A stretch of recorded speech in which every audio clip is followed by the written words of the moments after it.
നമസ്കാരം. കേരള രാഷ്ട്രീയത്തിലും വികസന ചരിത്രത്തിലും ഇന്ന് പുതിയൊരു അധ്യായത്തിന് തുടക്കമായിരിക്കുകയാണ്.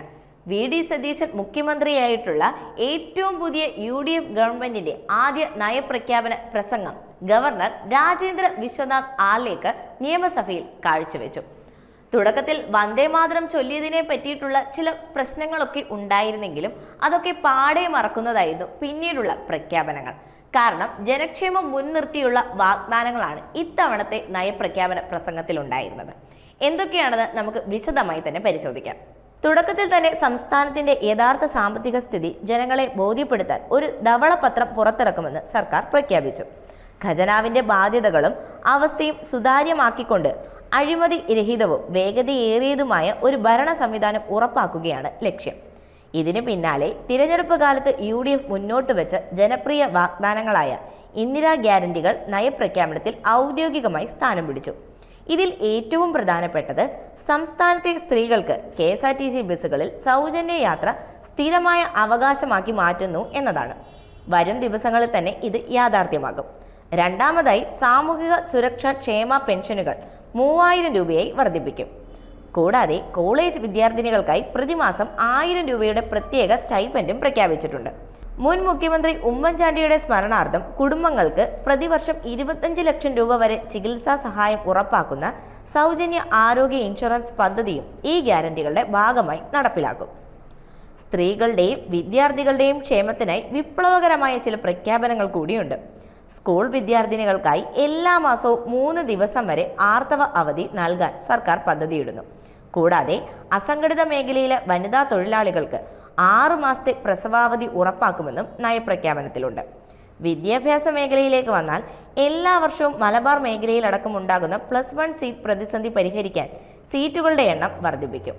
ഉദ്യോഗസ്ഥ തലത്തിൽ കാര്യക്ഷമത കൂട്ടാനും യുവാക്കൾക്കിടയിലെ തൊഴിലില്ലായ്മ നിരക്ക് കുറയ്ക്കാനും പ്രത്യേക ഊന്നൽ നൽകുന്നുണ്ട്.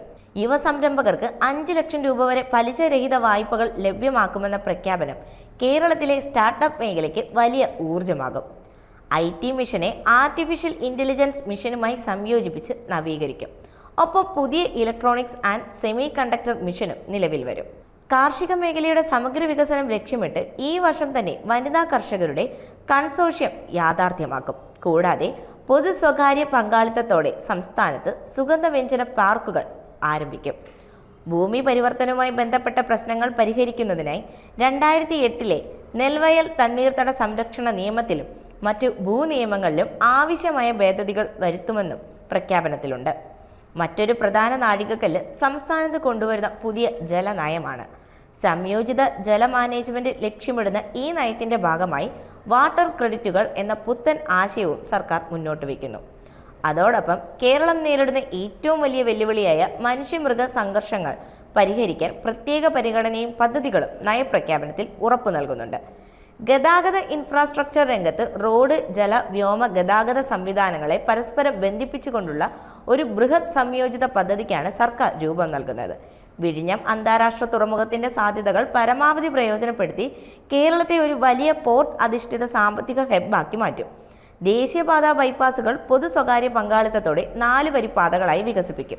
സോളാർ, കാറ്റാടി ഊർജ്ജ പദ്ധതികൾ വിപുലീകരിച്ച് വൈദ്യുതി ഉൽപ്പാദനത്തിൽ സ്വയം പര്യാപ്തത നേടാനുള്ള ശ്രമങ്ങളും ഊർജിതമാക്കും.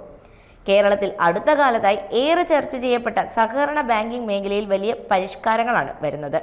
കാലാവധി പൂർത്തിയാകുമ്പോൾ നിക്ഷേപകരുടെ പണം ഉടൻ തിരികെ നൽകുന്നത് ഉറപ്പാക്കും. ഇതിനായി ഡെപ്പോസിറ്റ് ഗ്യാരണ്ടി സ്കീം പരിഷ്കരിക്കും. ക്രമക്കേട് നടത്തുന്നവർക്കെതിരെ കർശന നടപടി സ്വീകരിക്കുകയും ചെയ്യും. രാജ്യത്താദ്യമായി രൂപീകരിച്ച വയോജന ക്ഷേമ വകുപ്പിന്റെ കീഴിൽ കേരളത്തിലെ എല്ലാ നഗരങ്ങളും വയോജന സൗഹൃദമാക്കുമെന്ന പ്രഖ്യാപനവും ശ്രദ്ധേയമാണ്. എക്സൈസ് നയത്തിലും വലിയ തോതിലുള്ള മാറ്റങ്ങൾ ഈ സർക്കാർ ലക്ഷ്യമിടുന്നുണ്ട്. ചുരുക്കത്തിൽ പ്രതിസന്ധികളെ മറികടന്ന് ജനങ്ങൾക്ക് നൽകിയ വാഗ്ദാനങ്ങൾ പാലിക്കുവാനും അടിസ്ഥാന സൗകര്യ വികസനത്തിലൂടെ കേരളത്തെ മുന്നോട്ട് നയിക്കാനുമുള്ള വ്യക്തമായ ഒരു റോഡ് മാപ്പാണ് നയപ്രഖ്യാപനത്തിലൂടെ ഇത്തവണ സർക്കാർ അവതരിപ്പിച്ചിരിക്കുന്നത്. ഇനി നമ്മൾ മുന്നോട്ട് നോക്കേണ്ടത് എത്രത്തോളം വേഗത്തിലായിരിക്കും ഈ വാഗ്ദാനങ്ങളൊക്കെ ജനങ്ങളിലേക്ക് എത്തിച്ച് നടപ്പിലാക്കുക എന്നതാണ്. എന്തായാലും വരും ദിവസങ്ങളിൽ ഇതിന്റെ കൂടുതൽ വിവരങ്ങൾ നമുക്കറിയാം.